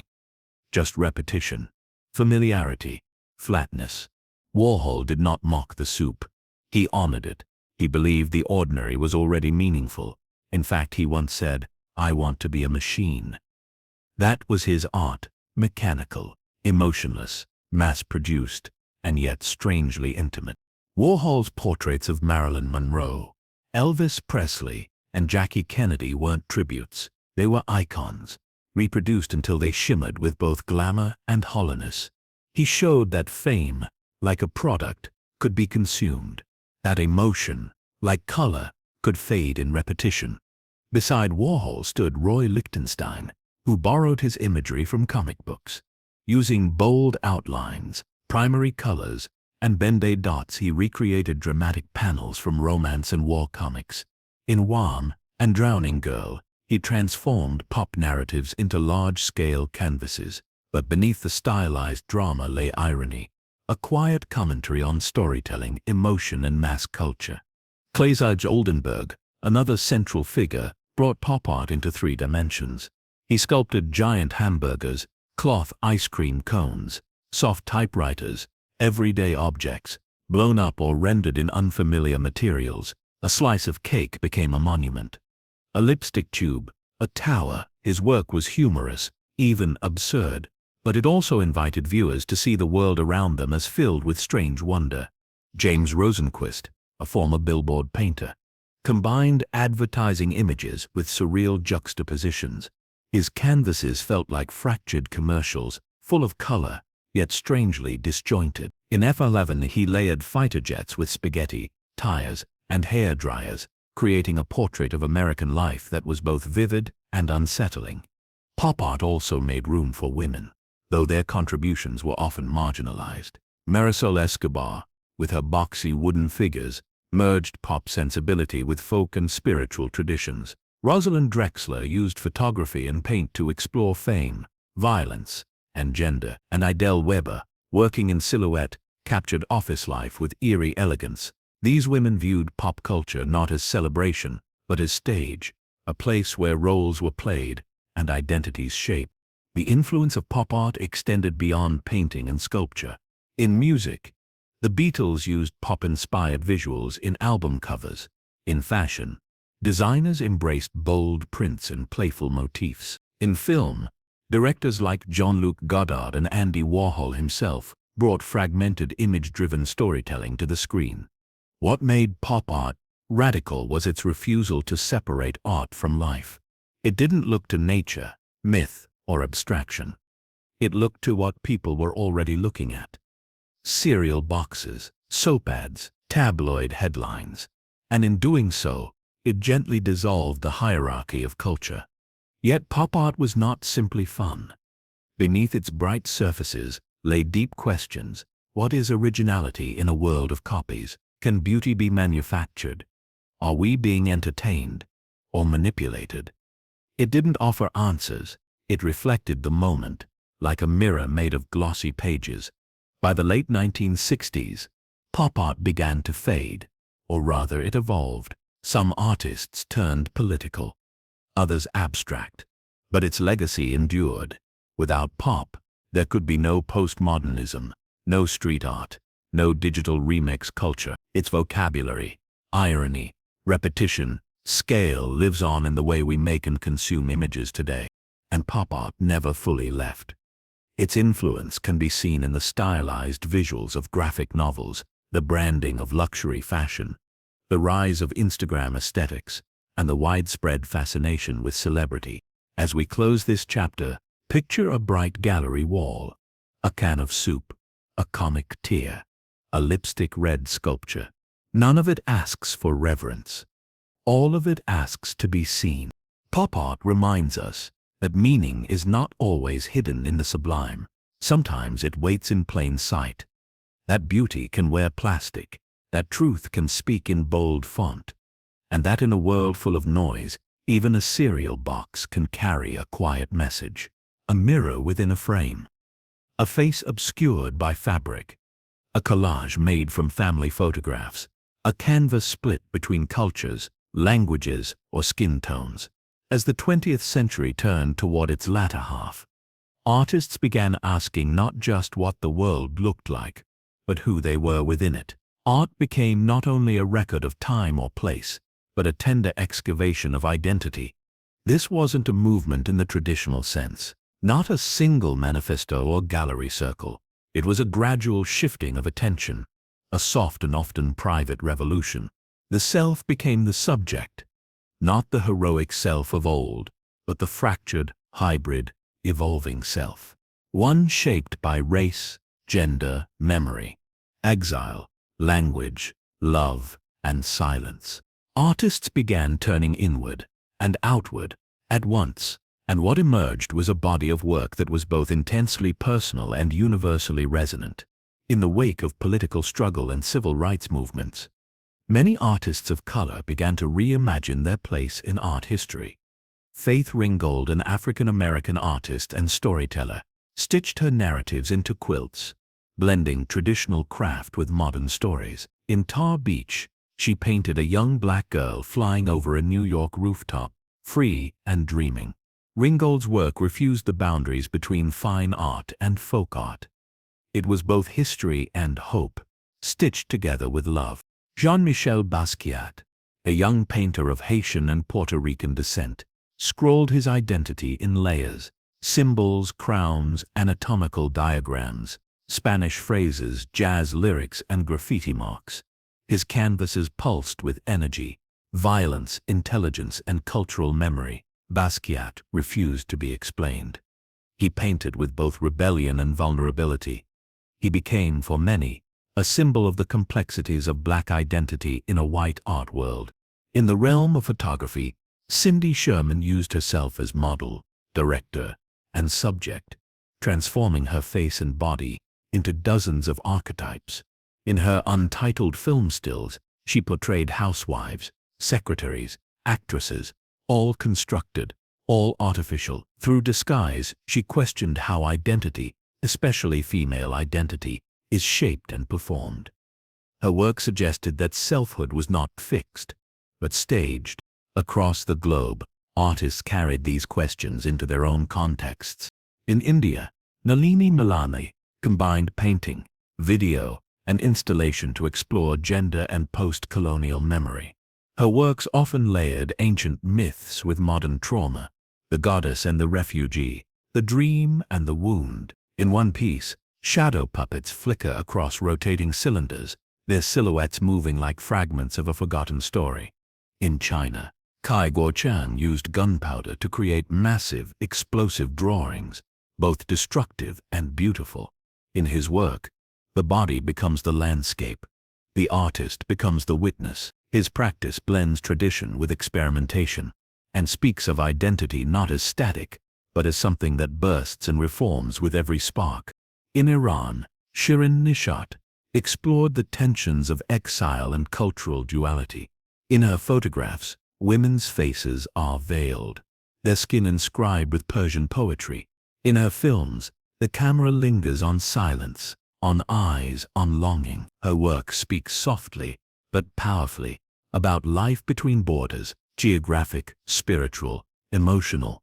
For indigenous artists, identity often meant reclamation. John Quick-to-See Smith, a member of the Confederated Silesian Kootenai tribes, layered maps, newspapers, and paint to explore Native American history and erasure. Her work is part protest, part prayer. It says we are still here. As the late 20th century continued, the question of queer identity found visual form as well. Artists, like David Wojnarowicz, created fiercely emotional works about love, rage, and the AIDS crisis. His paintings, collages, and journals bore witness to lives lost and voices silenced. His art did not ask for permission. It spoke, even when no one wanted to listen. Zanele Muholi, a South African visual activist, turned the camera toward the LGBTQ+ community of their homeland.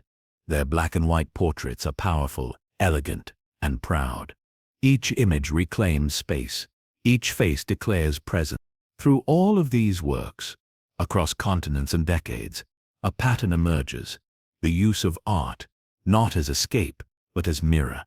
And not just a clean mirror, but one cracked, smudged, repaired with gold. The mirror of real life. This turn toward identity did not reject beauty, but it redefined it. Beauty was no longer harmony or distance. It was truth, even when uncomfortable. It was contradiction. It was resilience. These artists used not only paint or film or cloth, but language. Text became image.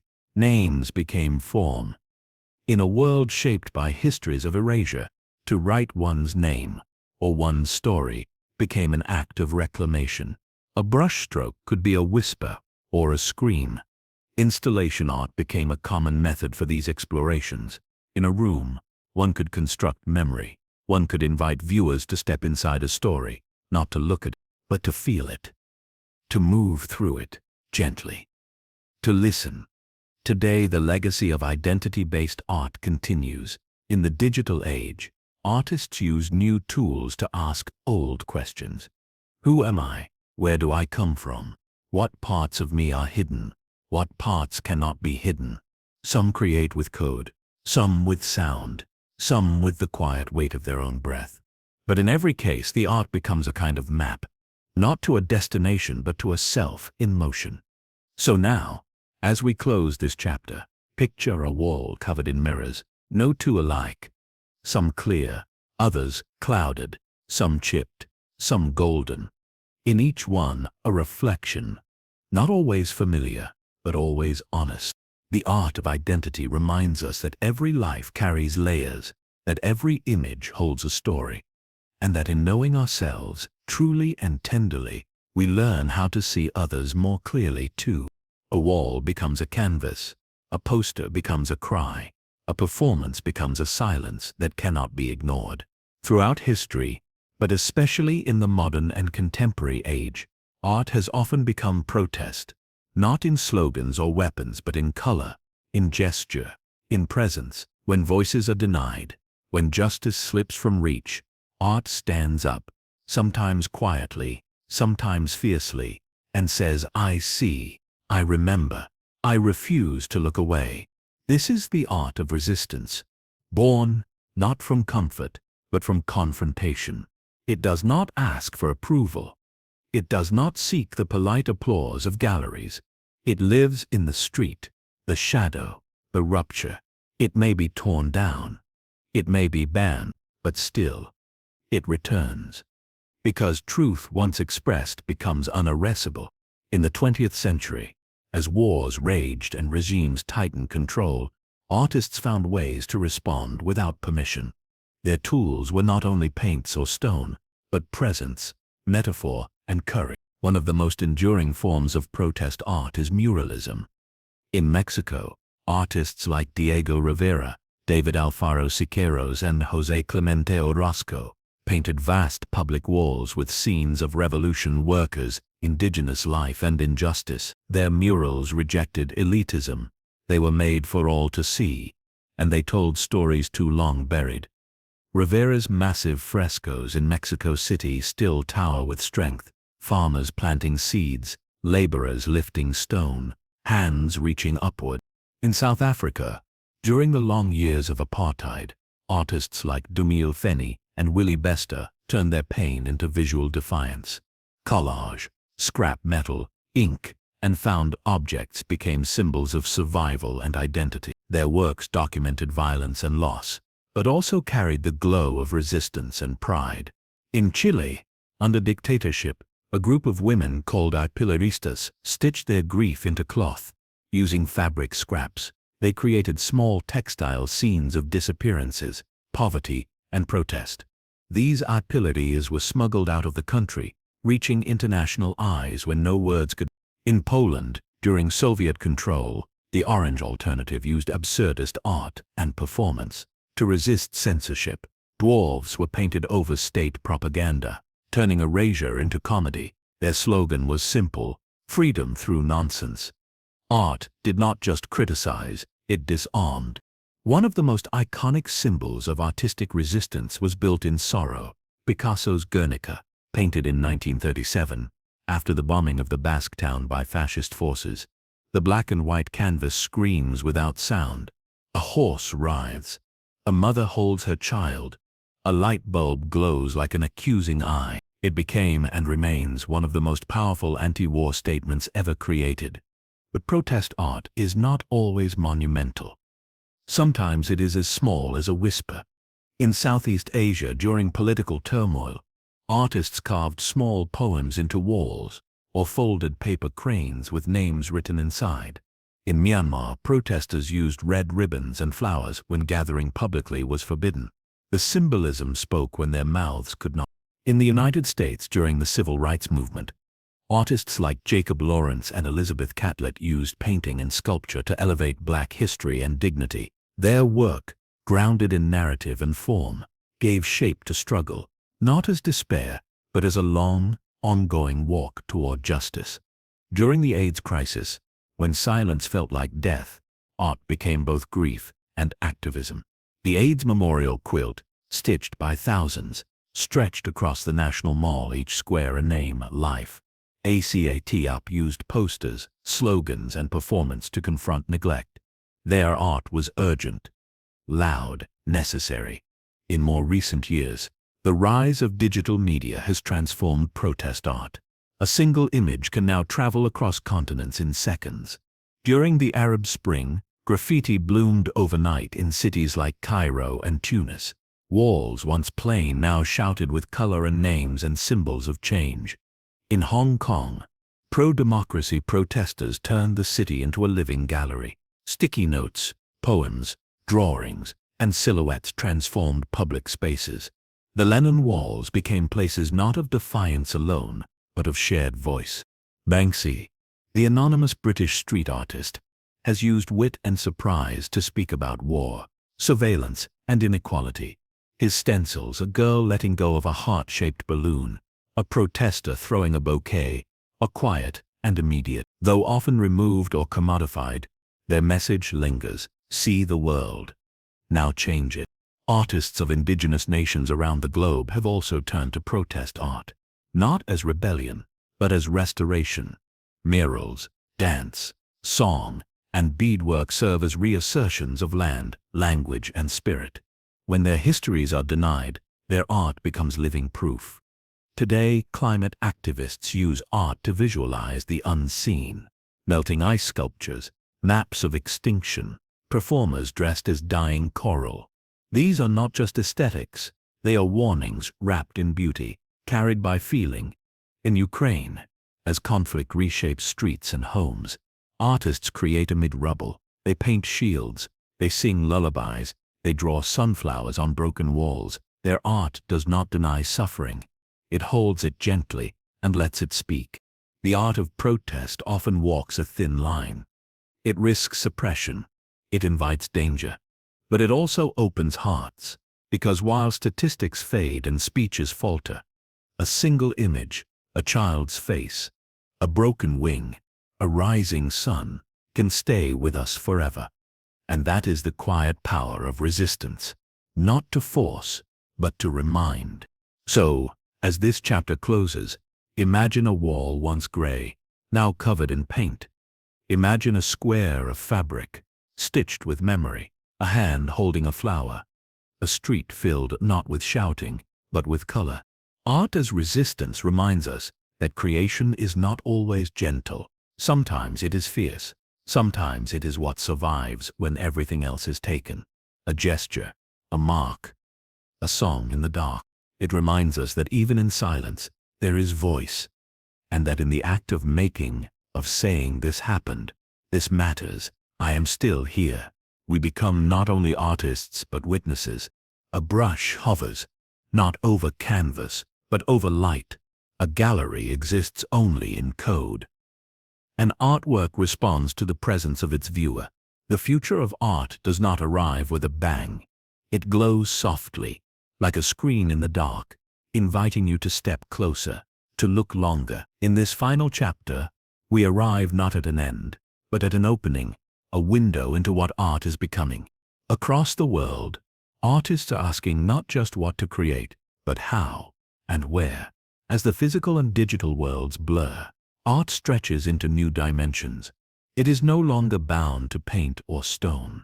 It flickers in pixels. It pulses through sensors. It breathes with algorithms.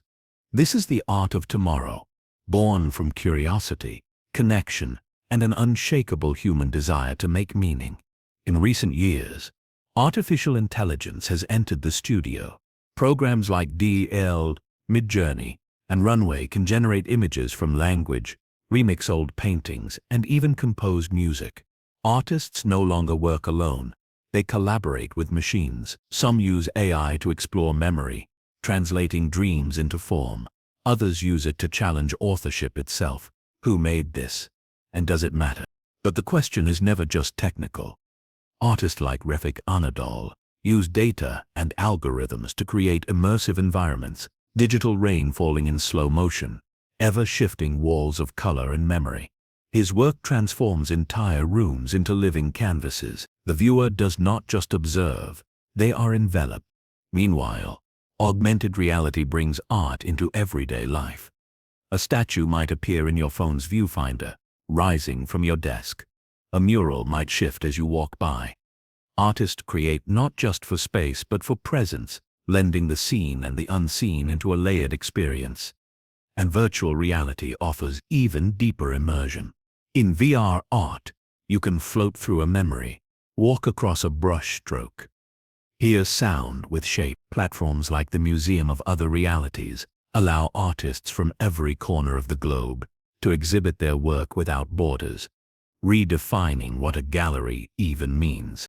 But in the face of these changes, many artists are not abandoning tradition. They are returning to it with deeper care. The more the world accelerates, the more precious the handmade becomes. A simple clay bowl, a line drawn in charcoal, a wall woven with reeds. These works remind us that technology does not replace touch. It coexists with it. New media artists often balance both worlds. A paper map might unfold into sound.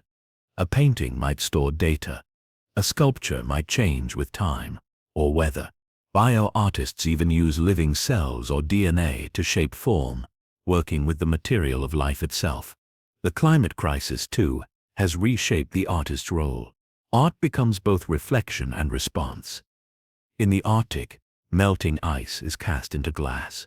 In Australia, burnt trees are arranged into silent monuments. In coastal cities, installations rise with the tide. These are not only warnings, they are invitations to remember, to act, to hope. At the same time, global connection has become more accessible than ever. Artists in Nairobi collaborate with coders in Berlin. Musicians in Seoul perform with dancers in São Paulo, all in real time. The art world is no longer shaped by a few cities. It is planetary, shared in images, streamed in stories, woven into hashtags and live feeds. Yet within this flood of images, some artists choose stillness, silence as a form, absence as presence, a blank canvas, a darkened room, a poem that disappears as it's read. These works invite us not to consume, but to pause. Art also becomes more deeply personal. Viewers become participants. A painting might change color with your heartbeat. A sculpture might respond to your breath. The boundary between creator and audience softens. Experience becomes shared, and in this openness, new voices rise. Artists from indigenous communities use digital tools to protect languages. Refugee artists use mobile phones to capture displacement and dignity. Artists with disabilities redefine how bodies move, how tools work, how space is shared. Children create code-based drawings. Elders preserve textile stories through new software. The art of tomorrow belongs not to the few, but to the many. It also belongs to the invisible, those whose names we may never know, the coder who builds the tool, the artisan who weaves the frame. the neighbor who becomes a subject, the friend who shares a link. In this way, art becomes not an object, but a relationship. We must also ask, what does it mean to make art in an age of collapse and connection, of war and wonder, of endless archives and fleeting attention? The answers are not simple, but art offers something deeper than answers. It offers a mirror, a question, a touch. So imagine now, a canvas that changes with time, a voice that paints in sound, a thread of light woven into air. The artist sits not in solitude, but surrounded by history, by code, by culture, by community. Their tools are old and new. Their message is quiet, but clear. We are still creating, because creation is how we remember who we are.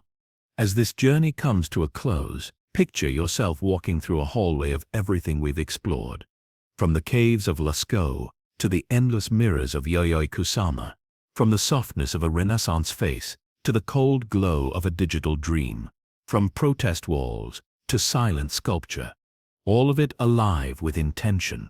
The story of art is not finished. It never was. It continues in color, in sound, in shadow, and spark. And you, dear listener, are part of it. In every glance, in every act of noticing, you carry that story forward, quietly, lovingly, endlessly. So rest now, in the gentle truth that the world, despite everything, is still being shaped by hands that care.